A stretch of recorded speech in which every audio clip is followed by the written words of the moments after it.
पाक लेन रेफरेंस में साबिक सदर आसिफ अली जरदारी पर फर्दे जुर्म आयद कर दी गई है। आसिफ जरदारी और दूसरे मुल्जिमान वीडियो लिंक के जरिए अदालत में पेश हुए। एहतसाब अदालत के जज आजम खान ने आसिफ जरदारी को उन पर आयद इल्जामात पढ़कर सुनाए और बताया कि आपने बतौर सदर असरअंदाज होकर कर्ज की रकूम अपनी फ्रंट कंपनियों को जारी करवाई और बदनीयती से अपनी फ्रंट कंपनी को 1.5 अरब का कर्जा दिलवाया। आप पाक लेन कंपनी के डायरेक्टर थे और जालसाजी का मंसूबा बनाया। आपने फ्रॉड से हासिल होने वाली रकम अपने मकासद के लिए इस्तेमाल की। ये रकम जाली बैंक अकाउंट्स में भिजवाई गई, लेकिन आसिफ अली जरदारी ने सेहत जुर्म से इनकार कर दिया।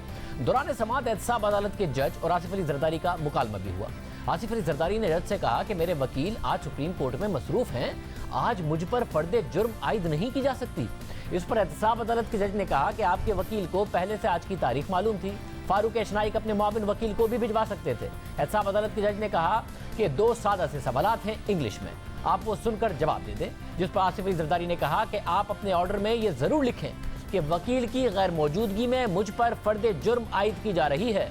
मुझे भी 30 साल हो गए हैं ऐसे केसेस में लड़ते लड़ते। इस पर एहतसाब अदालत के जज ने कहा कि फिर तो आपको फर्दे जुर्म आयद करने पर एतराज नहीं होना चाहिए। आसिफ अली जरदारी ने कहा कि मैंने पाकिस्तान को 18वीं आईनी तरमीम दी, इसलिए मुझ पर दबाव डालने के लिए सियासी तौर पर ये केस बनाए जा रहे हैं। नैब वालों से कहें कि ये सही काम करें, बाद में ये मुझसे पाँव में बैठकर माफिया मांगते हैं। अदालतों को गैर जानिबदार रहकर फैसला देना चाहिए। अदालत उसूलों पर चले तो बेहतर है। जज एहतसाब अदालत ने कहा कि हम इंशाअल्लाह उसूल पर ही चलेंगे। कानून सबके लिए बराबर है, इसीलिए हमने 1 सितंबर को गवाहों को बुलाया है। दूध का दूध और पानी का पानी हो जाएगा। पाक लेन केस में 17 मुल्जिमान हैं, जिनमें से एक मुल्जिम असलम मसूद वादा माफ गवाह बन चुका है, जबकि 3 मुल्जिमान मोहम्मद यूनुस, अजीज नईम, इकबाल मेमन इश्तिहारी हैं। और आज आसिफ अली जरदारी समेत 13 मुल्जिमान पर फर्द जुर्म आयद कर दी गई है। अदालत ने 3 अहम गवाहों को 1 सितंबर को रिकॉर्ड के साथ तलब कर लिया है। पाक लेन केस में साबिक सदर आसिफ अली जरदारी पर संगीन इल्जामात हैं। JIT ने यह इल्जाम लगाया था कि इस पूरे केस में साबिक सदर ने कौमी खजाने को 3 अरब 74 करोड़ रुपए का नुकसान पहुंचाया। JIT रिपोर्ट के मुताबिक जाली अकाउंट्स के लिए कराची के इलाके सदर में एक बिल्डिंग का एड्रेस इस्तेमाल किया गया। ये बिल्डिंग पाक लेन कंपनी की मिल्कियत में थी, इसलिए पाक लेन कंपनी का जाली अकाउंट से गहरा ताल्लुक है। इस कंपनी के 25% शेयर्स आसिफ अली जरदारी और 25% शेयर्स बिलावल भुट्टो जरदारी के नाम पर हैं। JIT रिपोर्ट में बताया गया है कि आसिफ अली जरदारी पर इल्जाम है कि वो अपने फ्रंटमैन के जरिए इस कंपनी को चलाते रहे और इससे फायदा उठाते रहे।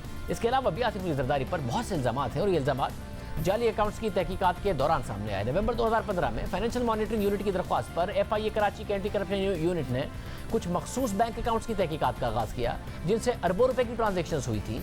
FIA ने मुकदमा दर्ज किया। मामला कराची की बैंकिंग कोर्ट में चला गया, लेकिन केस को सुस्त रवि का सामना रहा, जिसके बाद 5 सितंबर 2018 को सुप्रीम कोर्ट ने इस केस में JIT बना दी, जिसकी सरबराही FIA के एडिशनल डायरेक्टर एहसान सादिक ने की। फिर JIT ने 16 रेफरेंसेस दायर करने की सिफारिश की, जिसके बाद सुप्रीम कोर्ट ने नैब को हिदायत की और नैब ने तहकीकात शुरू की, जो अब तक जारी है। और उनमें से एक केस में आज आसिफ अली जरदारी पर फर्द जुर्म आयद कर दी गई है। मजीद केसेस अभी बाकी